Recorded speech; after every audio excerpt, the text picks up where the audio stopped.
This would be the biggest military budget in human history.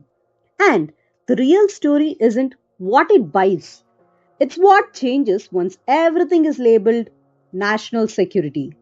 Because when that label appears, debates end, oversights fade, and control quietly shift. That's what this video is about.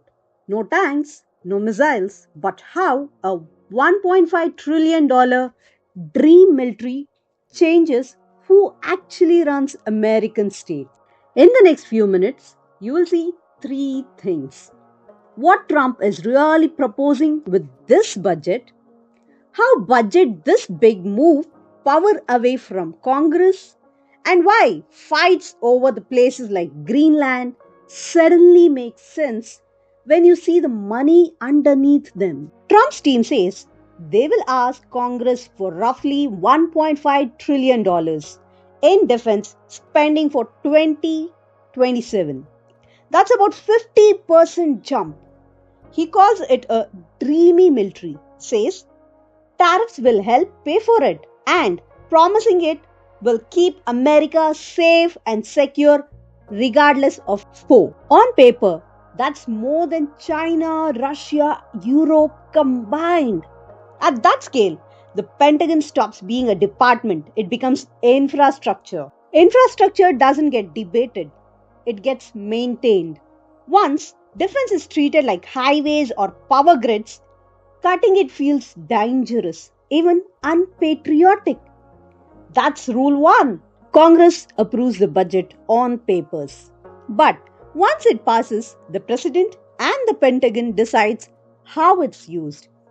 Which programs grow, which bases expand, which projects disappear into a classified funding.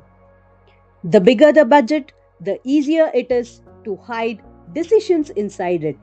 That's rule 2. This is where Greenland enters the story.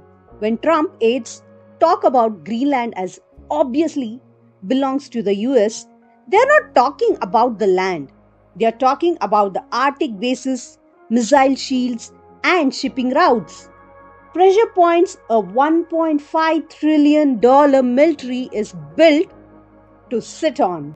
At this level of funding, the question quietly shifts from do we need this to why not use it? This isn't Trump being reckless, it's Trump being structural because once a $1.5 trillion military exists, it doesn't disappear with one president. It becomes the baseline for every future president inherits.